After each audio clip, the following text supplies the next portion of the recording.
Hello दोस्तों, स्वागत है आप सभी का हमारे यूट्यूब चैनल विधिकारी में। दोस्तों, इस वीडियो में हम भारतीय संविधान पर जो सीरीज चला रहे हैं उसी के क्रम में यह 6वां पार्ट है, क्योंकि इसके पहले 5 पार्ट के माध्यम से हमने कुल 250 एमसीक्यूज को हल किया है। और अभी हम इन सभी जो प्रश्न हैं इनको प्रॉपर व्याख्या के साथ संबंधित केस लॉ और जो संबंधित प्रोविजन है उनसे उनके साथ जो है कोरिलेट करते हुए डिस्कस कर रहे हैं। और यह पूरा क्रम है, और क्रम 1 से अगर प्रश्न संख्या 1 से देखना शुरू करेंगे आप, तो पूरे क्रम को आप अच्छे तरीके से समझ पाएंगे। तो इसके पहले के वीडियो को अगर आपने नहीं देखा है तो उसको जरूर देखें। आइए शुरू करते हैं इस 6वें पार्ट को और देखते हैं कि यहाँ से जो प्रश्न है वह किस प्रकार से पूछे गए हैं या आगे पूछे जा सकते हैं। तो प्रश्न है इसमें कि निम्नलिखित में से किस वाद में प्रथम बार मूल अधिकार के अतिक्रमण के लिए प्रतिकर अनुमन्य किया गया था। तो सामान्य नियम तो यही है कि अगर किसी व्यक्ति के मूल अधिकारों का उल्लंघन होता है तो वहां पर उसको उपचार दिए जाते हैं, और उसी उपचार के बारे में प्रावधान यहाँ पर आपकी धारा अनुच्छेद 32 के अंतर्गत और 226 के अंतर्गत किया गया है। तो सुप्रीम कोर्ट और हाई कोर्ट जो है मूल अधिकारों के अतिक्रमण के लिए तमाम तरह के उपचार देते हैं, इसी के अंतर्गत एक प्रतिकर भी आता है। तो पहली बार मूल अधिकारों का अतिक्रमण होने के लिए प्रतिकल सबसे पहले दिया गया था रुदल शाह बनाम बिहार राज्य का केस है। बहुत महत्वपूर्ण केस है और कभी कभी सन पूछा जाता है इसका, तो 1983 का केस है सुप्रीम कोर्ट का। और पहली बार यहाँ पर उच्चतम न्यायालय ने मूल अधिकार के अतिक्रमण के लिए प्रतिकर देने का आदेश दिया था।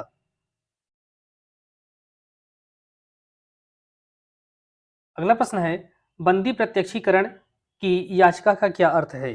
तो जैसा कि आपने देखा, अनुच्छेद 32 के अंतर्गत सुप्रीम कोर्ट जो है मूल अधिकारों की सुरक्षा के लिए जो है रिट याचिकाएं जारी करती हैं। एक बात और ध्यान रखें, ही अनुच्छेद 32 का जो तीसरा खंड आप पढ़ेंगे तो तीसरे खंड के अंतर्गत जो है जो संसद है विधि बना करके जो लोअर कोर्ट है उसको भी यह रिट जारी करने के अधिकार दे सकती है। तो आप 32 के साथ साथ यह याद रखें कि 32 में जो है अनुच्छेद 32 के अंतर्गत सुप्रीम कोर्ट के साथ साथ जो लोअर कोर्ट हैं उनको भी रिट याचिकाएं जारी करने का अधिकार है, लेकिन अगर वह एम्पावर्ड किए जाते हैं, विधि बनाकर सशक्त किए जाते हैं। तो ये बंदी प्रत्यक्षीकरण याचिका का क्या अर्थ है। तो याचिका का इसका अर्थ यह है कि अगर कोई व्यक्ति है उसको अवैध रूप से बंदी बनाया गया है तो उसको जो है यह रिट जारी करके न्यायालय कहता है कि ऐसे बंदी बनाए गए व्यक्ति को हमारे समक्ष ले आकर के पेश किया जाए। यही इसका अर्थ होता है। तो अवैध रूप से बंदी बनाए गए व्यक्ति को न्यायालय के समक्ष प्रस्तुत करना। अब यहीं पे आप अनुच्छेद 21 को जो है कोरिलेट कर लेंगे, क्योंकि अनुच्छेद 21 ये कहती है कि किसी भी व्यक्ति के दैहिक स्वतंत्रता को केवल विधि द्वारा ही जो है उसको वंचित किया जाएगा दैहिक स्वतंत्रता से, अन्यथा नहीं। तो यहाँ पर आप देख रहे हैं कि अवैध रूप से उसको वंचित किया गया है उसकी दैहिक स्वतंत्रता से। इसलिए अब सुप्रीम कोर्ट क्या करेगा, अनुच्छेद 32 के तहत डायरेक्ट जो है उसको बंदी प्रत्यक्षीकरण रिट जारी करेगा, और रिट जारी करके उस व्यक्ति को अपने समक्ष हाजिर होने के लिए यहाँ पर आदेश दे सकता है। अगला प्रश्न है, निम्नलिखित में से कौन सी रिट याचिका जो है वह लोक निकाय के विरुद्ध जारी की जा सकती है। तो परमादेश याचिका जो होती है वह लोक निकाय के विरुद्ध जारी की जा सकती है। तो यहाँ पर अनुच्छेद 32 और 226 के तहत ऐसी रिट जारी की जा सकती है। तो परमादेश के बारे में आपने देखा, इसके साथ साथ प्रतिषेध रिट और उत्प्रेषण रिट इसको भी देखेंगे। तो प्रतिषेध में क्या होता है कि मना किया जाता है, अधीनस्थ न्यायालय की अधिकारिता को नियंत्रित करने के लिए प्रतिषेध जारी किया जाता है। और इसी प्रकार से उत्प्रेषण रिट में भी यही कार्य होता है कि अधीनस्थ न्यायालय से कोई कार्यवाहियां अपने पास मंगाने के लिए आदेश दिया जाता है। कब दिया जाता है कि जबकि ऐसा जो न्यायालय है वह अपनी अधिकारिता से बाहर कार्य कर रहा है या नेचुरल जस्टिस के नियमों की वो उल्लंघन कर रहा है, तो ऐसी स्थिति में ही यह दोनों प्रकार की रिट जो है जारी की जा सकती है।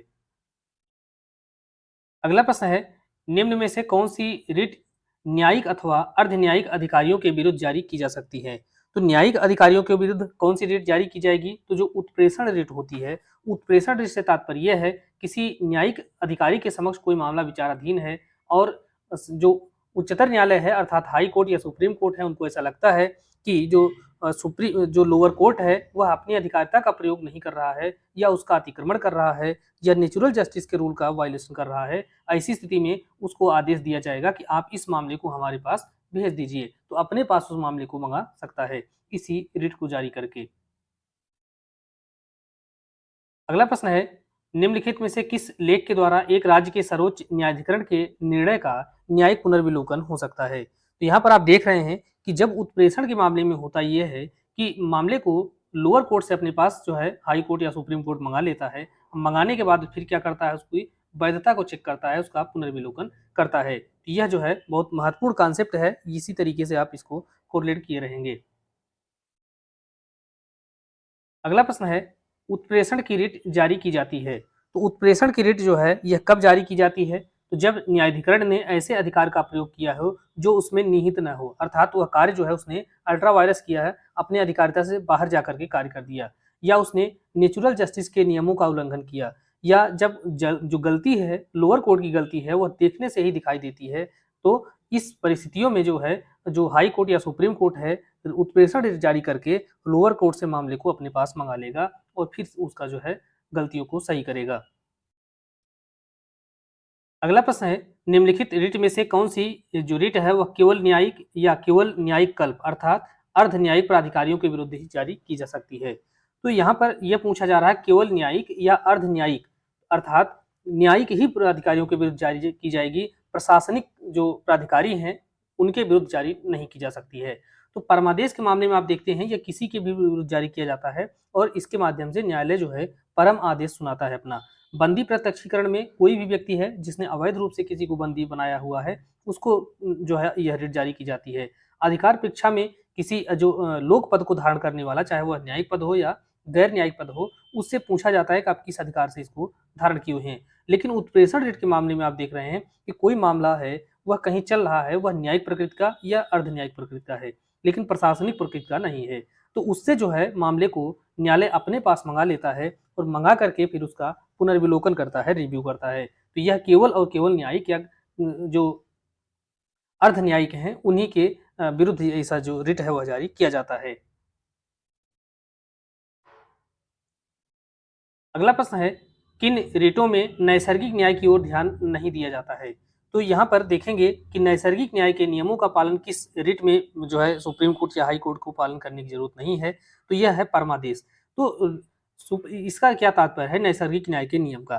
तो नैसर्गिक न्याय के नियम का यह आधार होता है कि आप बिना दोनों पक्ष को सुने कोई कार्यवाही नहीं कर सकते हैं, लेकिन परमादेश रिट के मामले में यह जो है बिना दूसरे पक्ष को सुने ही यह रिट जारी की जा सकती है। इसीलिए कहा जाता है कि यहाँ पर नैसर्गिक न्याय के जो सिद्धांत है उसकी ओर ध्यान देने की आवश्यकता नहीं होती है।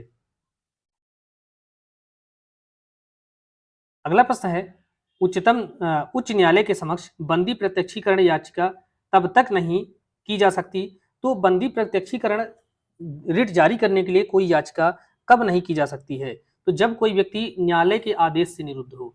अगर वह न्यायालय के आदेश से निरुद्ध है तो यहाँ पर अनुच्छेद 21 का उल्लंघन नहीं हो रहा है। अनुच्छेद 21 यह कहता है कि अगर विधि के द्वारा विहित प्रक्रिया से अगर किसी व्यक्ति को उसके दैहिक स्वतंत्रता से वंचित किया जाता है तो वहां पर फिर वह जो है उपचार नहीं दिया जाएगा, अर्थात उसके अनुच्छेद 21 का उल्लंघन नहीं हुआ है। लेकिन अगर विधि के विरुद्ध उसको दैहिक स्वतंत्रता से वंचित किया गया है, उसको बंदी बनाया गया है, तब वहां पर बंदी प्रत्यक्षीकरण रिट जारी की जाएगी। तो यहाँ पर आप देख रहे हैं कि अगर न्यायालय के आदेश से किसी व्यक्ति को बंदी बनाया गया है तो वहां पर बंदी प्रत्यक्षीकरण रिट जारी नहीं की जाएगी।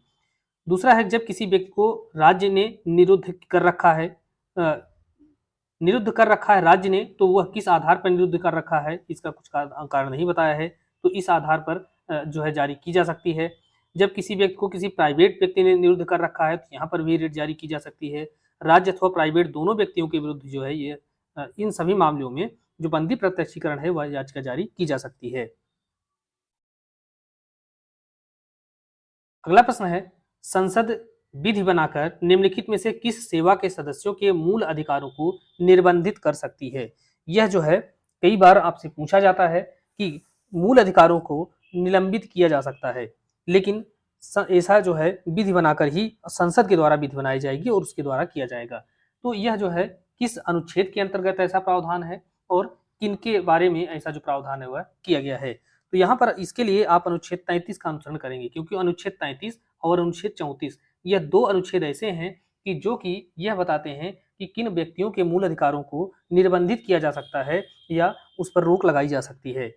तो यहाँ पर आप देखेंगे कि राज्य पुलिस सेवा के जो अधिकारी हैं, स्वास्थ्य सेवा इसमें नहीं आता है, जनजाति कल्याण सेवा भी नहीं आता है, बल्कि इसमें राज्य पुलिस सेवा आता है अनुच्छेद 33 के अंतर्गत।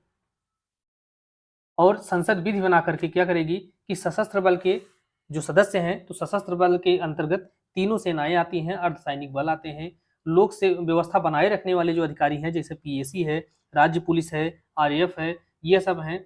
और अनुच्छेद 33 के अंतर्गत जो और प्रावधान दिए गए हैं, उनके जो कर्मचारी हैं, उनके सदस्य हैं, उनके मूल अधिकारों पर यहाँ पर निर्बंधन लगाया जा सकता है। तो इसीलिए आप देखेंगे कई बार कि यह जो है अपने मूल अधिकारों के रूप में कोई दावा नहीं कर सकते कि हमको भी छुट्टी चाहिए, या त्योहार है तो हमको छुट्टी चाहिए ही, परिवार के साथ हमको समय बिताना है, 8 घंटे की ड्यूटी, इन सब चीज़ों की हम मांग नहीं कर सकते, क्योंकि यहाँ पर इनके लिए जो है यह पूरी तरीके से लागू नहीं होता है। यहाँ पर अनुच्छेद 33 लागू हो जाता है। अगला प्रश्न है, जबकि सेना विधि प्रवृत्त हो तब संविधान के किस अनुच्छेद के अंतर्गत मूल अधिकारों पर निर्बंधन लगाया जा सकता है? तो जहां पर मार्शल लॉ लगा हुआ हो या सैन्य विधि प्रवर्तन में है, तो संविधान का अनुच्छेद 34 जो है यह कहता है कि ऐसे एरिया के जो लोग हैं वह अपने मूल अधिकार के लिए दावा नहीं कर सकते, बल्कि उनके मूल अधिकारों पर निर्बंधन लगाया जा सकता है। तो यह जो है प्रावधान अनुच्छेद 34 करती है। अगला प्रश्न है, राज्य के नीति निर्देशक तत्व को भारतीय संविधान में कहां से स्वीकार किया गया है? तो राज्य के नीति निर्देशक तत्व को यह बहुत बार पूछा गया है कि किस देश से लिया गया है। इसको लिया गया है आयरलैंड के संविधान से।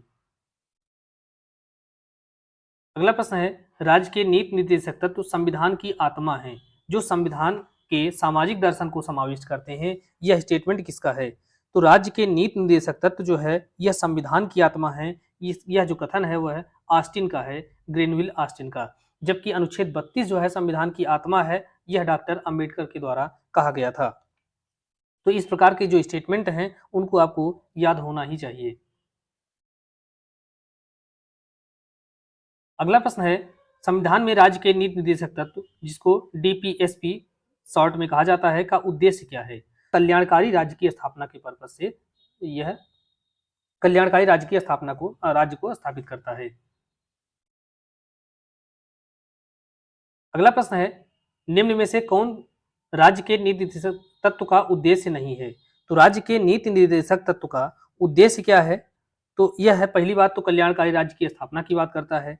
दूसरी बात यह है कि निम्नतर स्तर पर प्रजातंत्र को सुरक्षित करता है।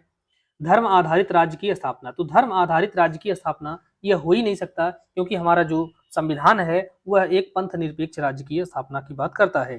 तो इसलिए जो है धर्म आधारित राज्य की स्थापना जो का उद्देश्य जो है न हमारे संविधान का है, न तो नीति निर्देशक तत्व का है।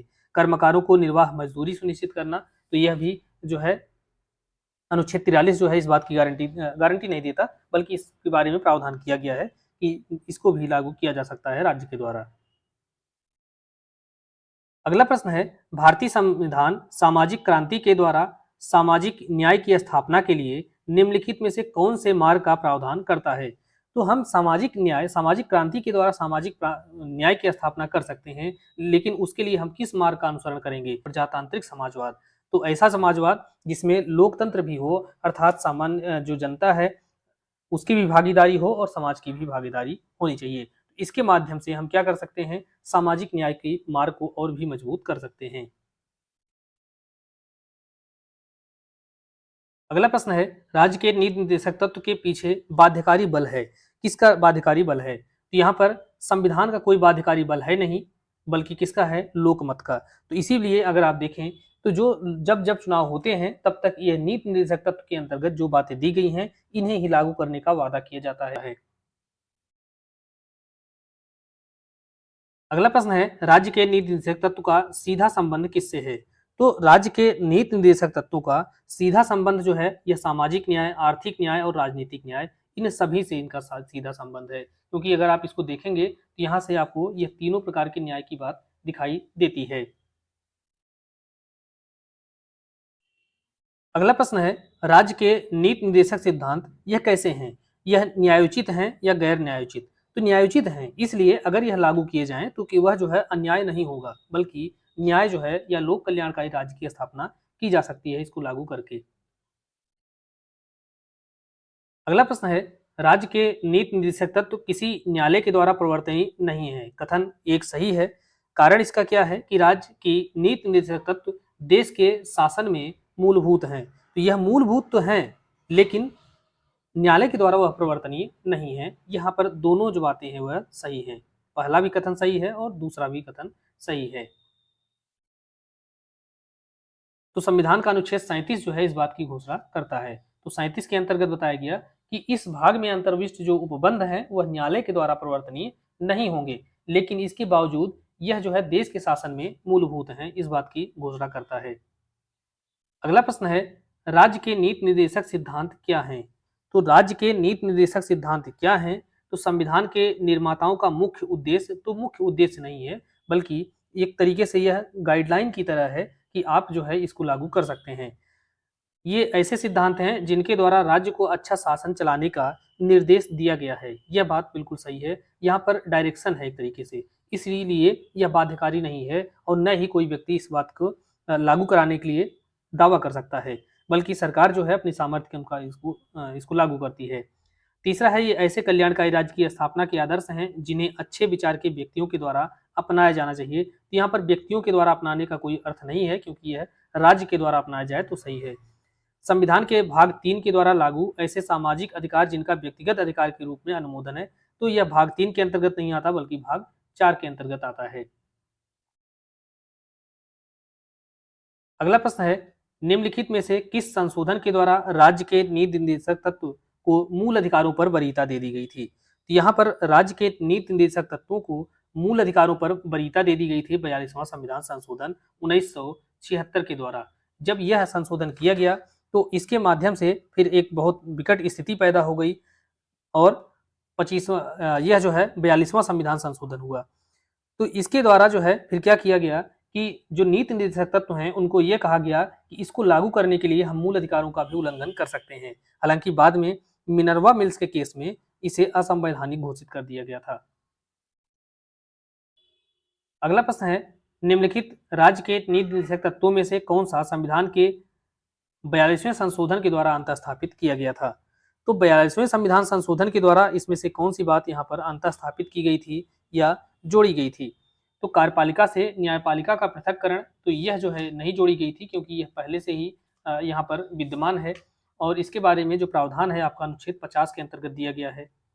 दूसरा है ग्राम पंचायतों का संगठन, तो इसको भी यहाँ 42वें संशोधन के द्वारा नहीं जोड़ा गया है, बल्कि यह पहले से ही अनुच्छेद 40 के अंतर्गत जो है विहित है। तीसरा है कर्मकारों के निर्वाह मजदूरी, तो इसके बारे में भी पहले से ही प्रावधान है अनुच्छेद 43 के अंतर्गत।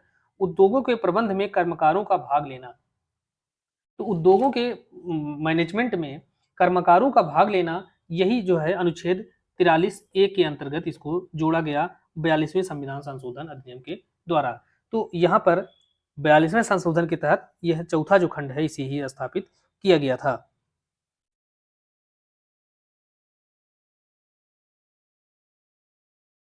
अगला प्रश्न है, नीति निर्देशक तत्वों को लागू करना किसका कर्तव्य है? तो नीति निर्देशक तत्व को लागू करने के लिए यहाँ पर सभी नागरिकों से कोई अर्थ मतलब नहीं है, बल्कि यह राज्य का कर्तव्य है। तो राज्य की यह ड्यूटी है कि जैसे ही वह सक्षम हो वह लोक कल्याणकारी राज्य के स्थापना के लिए वह नीति निर्देशक तत्वों को लागू करे। अगला प्रश्न है, इस भाग में अंतर्विष्ट उपबंध किसी न्यायालय के द्वारा प्रवर्तित नहीं होंगे, फिर भी इसमें अवगतित जो तत्व हैं वह देश के शासन में मूलभूत हैं और विधि बनाने में इन तत्वों को लागू करना राज्य का कर्तव्य होगा। तो यहाँ पर पूछा जा रहा है कि यह कौन सा अनुच्छेद जो है नीति निर्देशक तत्वों के बारे में उपयुक्त प्रावधान करता है? तो अनुच्छेद 37 को इसके लिए आप देखेंगे तो अनुच्छेद 37 जो है यही बातें कहता है कि जो इस भाग में अर्थात भाग 4 के जो उपबंध हैं वह न्यायालय के द्वारा प्रवर्तनीय नहीं है, लेकिन फिर भी इसमें जो बातें कही गई हैं वह देश के शासन में महत्वपूर्ण है या मूलभूत हैं। तो यह बात अनुच्छेद 37 के अंतर्गत कही गई है। अनुच्छेद 36 जो है यहाँ पर जो है परिभाषा दी गई है, किसकी? राज्य की परिभाषा दी गई है अनुच्छेद 36 के अंतर्गत, और यहाँ पर बताया गया कि राज्य का वही अर्थ है जो कि अनुच्छेद 12 में दिया गया है। 12 में जो राज्य की परिभाषा दी गई है वह जो है बताई गई है कि राज्य किसको कहेंगे और किसके विरुद्ध आप मूल अधिकारों के प्रवर्तन के लिए दावा करेंगे, क्योंकि अनुच्छेद 12 जो है वो मूल अधिकार खंड के अंतर्गत आता है, भाग 3 के अंतर्गत आता है। इसी के साथ साथ अनुच्छेद आप 35 को देख लेंगे तो अनुच्छेद 35 जो है यह कहती है कि संसद को ऐसी शक्ति है कि वह अनुच्छेद 16 खंड 3, अनुच्छेद 32 खंड 3, अनुच्छेद 33 34 के अधीन जो कोई विधि है उसको बना सकती है, या जो भाग 3 के अंतर्गत अपराध घोषित किए गए हैं उनके लिए दंड विहित कर सकती है। इसी के साथ आप अनुच्छेद 38 देखेंगे तो लोक कल्याण की अभिवृद्धि के लिए सामाजिक व्यवस्था बनाने का कर्तव्य है राज्य का। अगला प्रश्न है, संविधान में सामाजिक व्यवस्था बनाए रखने से संबंधित प्रावधान कहाँ दिया गया है? तो सामाजिक व्यवस्था बनाए रखने से संबंधित जो प्रावधान है वह अनुच्छेद 38 के अंतर्गत दिया गया है, क्योंकि यहीं पर बताया गया कि राज्य जो है लोक कल्याण की वृद्धि के लिए सामाजिक व्यवस्था बनाएगा। तो सामाजिक व्यवस्था, अब यह जो है इसी तरीके से प्रश्न पूछे जाते हैं, ये सारी चीजें एग्जैक्ट याद होनी चाहिए, नहीं तो यहाँ देखने में प्रश्न बहुत आसान लगता है और गलती सबसे ज्यादा यहीं से होती है। अगला प्रश्न है, भारतीय संविधान के अनुच्छेद 38 में प्रयुक्त पद न्याय जो है प्रयुक्त हुआ है क्या सूचित करने के लिए? तो जो न्याय शब्द का प्रयोग किया गया है तो वहां पर किस प्रकार के न्याय की बात की गई है अनुच्छेद 38 में? तो अनुच्छेद 38 को जब देखेंगे तो पहले खंड के अंतर्गत दिया गया है कि राज्य जो है सामाजिक ऐसी सामाजिक व्यवस्था करेगा जिससे सामाजिक, आर्थिक और राजनीतिक न्याय जो है उसका अभिवृद्धि हो सके। तो सामाजिक, आर्थिक और राजनीतिक न्याय की वृद्धि हो सके, इस प्रकार से सामाजिक व्यवस्था जो है राज्य के द्वारा बनाया जाएगा। अगला प्रश्न है, समान न्याय और निःशुल्क विधिक सहायता की अवधारणा किस अनुच्छेद के अंतर्गत दिया गया है? तो समान न्याय और निःशुल्क विधिक सहायता इसको दिया गया है अनुच्छेद 39 ए के अंतर्गत।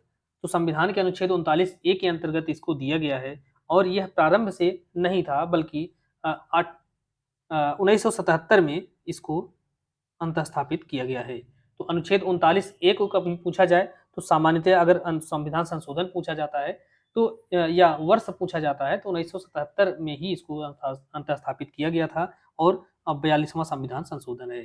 तो 42वें संविधान संशोधन के तहत आप देख रहे हैं क्या जोड़ा गया, समान न्याय और निःशुल्क विधिक सहायता। 1976 में यह संशोधन हुआ था, 77 से लागू है। अगला प्रश्न है, अभी हाल में उच्चतम न्यायालय ने निःशुल्क विधिक सहायता के अधिकार क्षेत्र को काफी विस्तृत किया है। राज्यों को यह निर्देशित करते हुए कि देश में प्रशिक्षित वकीलों को तैयार करें और यह केवल तभी संभव है जबकि देश में आवश्यक अवसंरचना, अच्छे शिक्षक और कर्मचारी युक्त विधि विद्यालयों की पर्याप्त संख्या हो। निम्नलिखित में से किस वाद में ऐसा निर्णय दिया गया था? तो यह निर्णय जो है अगर आप देखें तो ये आपको एम.एच. हास्कट जी के जैसा प्रतीत होगा, क्योंकि एम.एच. हास्कट में भी निःशुल्क विधिक सहायता की बात की गई थी, लेकिन यहाँ पर जो स्टेटमेंट है यह स्टेटमेंट जो है एम.एच. हास्कट के केस का नहीं है बल्कि महाराष्ट्र राज्य बनाम मनु भाई प्रागजी वासी के केस में ऐसा कहा गया था। तो अगर इस तरीके से पूछा जाए कि निःशुल्क विधिक सहायता से संबंधित केस कौन सा है, यह दोनों ही केस इसके अंतर्गत आ जाएंगे, लेकिन अगर इस स्टेटमेंट के संदर्भ में यह प्रश्न किया जाए तो यहाँ पर आपका महाराष्ट्र राज्य बनाम प्रागजी वासी का केस है।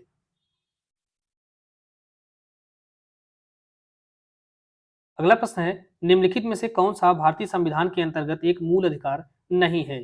तो यहाँ पर 4 अधिकार दिए गए हैं और उसी में से चुनना है कौन सा मूल अधिकार है या नहीं है।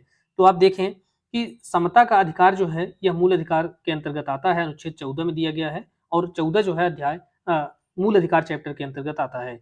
धार्मिक स्वतंत्रता का अधिकार यह भी मूल अधिकार के अंतर्गत आता है। संवैधानिक उपचारों का अधिकार यह भी मूल अधिकार के अंतर्गत आता है, अनुच्छेद 32 के अंतर्गत। समान न्याय और निःशुल्क विधिक सहायता, तो निःशुल्क विधिक सहायता जो है यह मूल अधिकार चैप्टर में नहीं आता है बल्कि नीति निर्देशक तत्वों के अंतर्गत आता है और 39 ए के अंतर्गत इसके बारे में प्रावधान किया गया है। तो आप विकल्प देखें तो पहला, दूसरा, तीसरा यह जो है क्या है, मूल अधिकार नहीं है, मूल अधिकार है। पहला, दूसरा और तीसरा जो है मूल अधिकार है और दूसरा यहाँ पर भी दिया गया है, पहला यहाँ पर भी दिया गया है, तो ये सब क्या है, मूल अधिकार हैं। तो मूल अधिकार कौन सा नहीं है, तो जो चौथा वाला खंड है यही मूल अधिकार नहीं है। तो केवल 2 इसका सही उत्तर होगा। तो भारतीय संविधान में 6 मौलिक अधिकार दिए गए हैं, इसको भी एक स्थान पर देख लें क्योंकि यह आपसे कई बार पूछा जाता है। समता का अधिकार कौन सा है, स्वतंत्रता का अधिकार, शोषण के विरुद्ध अधिकार, धर्म की स्वतंत्रता का अधिकार, संस्कृति और शिक्षा संबंधी अधिकार और संवैधानिक उपचारों का अधिकार, अनुच्छेद 32 के अंतर्गत। तो ये 6 प्रकार के मौलिक अधिकार दिए गए हैं और ये कभी पूछा जाता है कितने मूल अधिकार दिए गए हैं। अब मिलान करने के लिए यहाँ पर एक प्रश्न पूछा गया है आपसे तो पहला है इसके अंतर्गत समान कार्य के लिए समान वेतन। तो समान कार्य के लिए समान वेतन के बारे में जो प्रावधान है यह कहाँ दिया गया है? तो इसके बारे में जो प्रावधान है यह अनुच्छेद 39D के अंतर्गत दिया गया है। तो 39D से तात्पर्य है 39 का खंड डी। तो इसका जो है पहला ही सही है, समान कार्य के लिए समान वेतन 39D के अंतर्गत। समान न्याय और निःशुल्क विधिक सहायता, तो इसके बारे में अनुच्छेद 39A, यह पूरा अलग अनुच्छेद है और यह 39A जो है यह 39 का खंड डी है।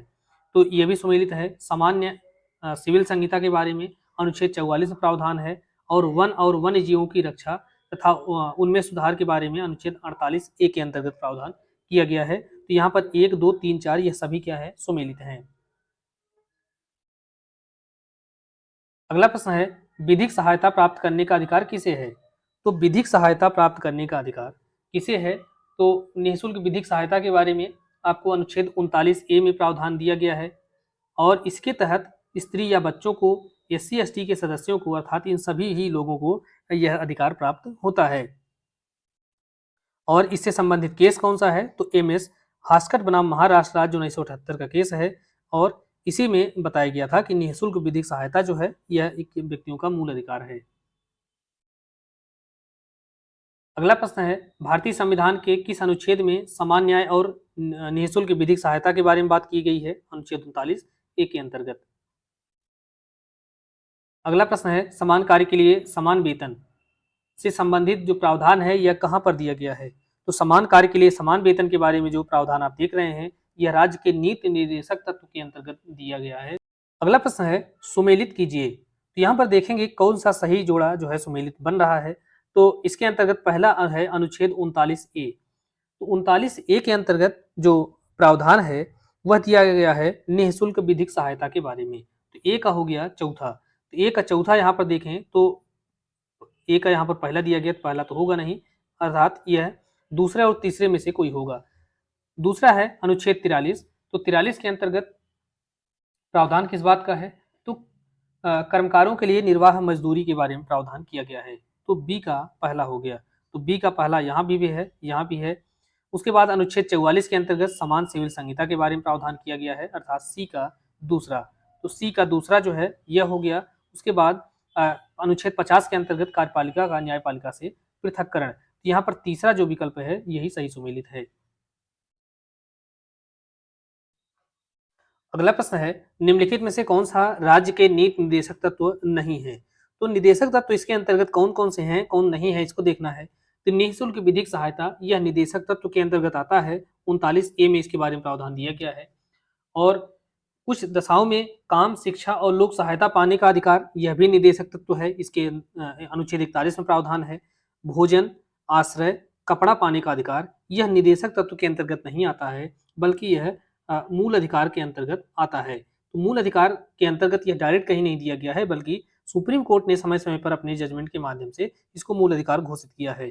बाकी कर्मकारों के लिए निर्वाह मजदूरी की बात देखें तो अनुच्छेद 43 में दिया गया है। तो यहाँ पर तीसरा जो है यह निदेशक तत्व के अंतर्गत नहीं आता है। अगला प्रश्न है ग्राम पंचायतों का गठन किस अनुच्छेद के अंतर्गत किया गया है? तो अनुच्छेद 40 जो है वह ग्राम पंचायत से संबंधित है। 41 की बात करें तो काम, शिक्षा और लोक सहायता की बात करता है। अनुच्छेद 42 जो है यह प्रसूति सहायता की बात करता है। तो प्रसूति सहायता यह भी बहुत महत्वपूर्ण है और कई बार इसको पूछा गया है, प्रसूति सहायता। और अनुच्छेद 41 में क्या देख रहे हैं? तो 41 में जो है यह काम, शिक्षा और लोक सहायता इसके बारे में प्रावधान करता है। अनुच्छेद 43 के अंतर्गत कर्मकारों के लिए निर्वाह मजदूरी की बात की जाती है। तो यह निदेशक तत्व जो है इसी के तहत आते हैं और ये बार बार आपसे पूछे भी गए हैं। अगला प्रश्न है निम्नलिखित में से कौन राज्य का नीति निर्देशक तत्व है? तो शिक्षा का अधिकार यह क्या है? मूल अधिकार है। संपत्ति का अधिकार यह मूल अधिकार तो नहीं है, लेकिन संवैधानिक अधिकार है। उच्चतम न्यायालय में याचिका दाखिल करने का अधिकार यह अनुच्छेद 32 के अंतर्गत मूल अधिकार है। ग्राम पंचायतों का जो गठन है यह नीति निर्देशक तत्व है, यह मूल अधिकार नहीं है। इसके बारे में प्रावधान अनुच्छेद 40 में दिया गया है।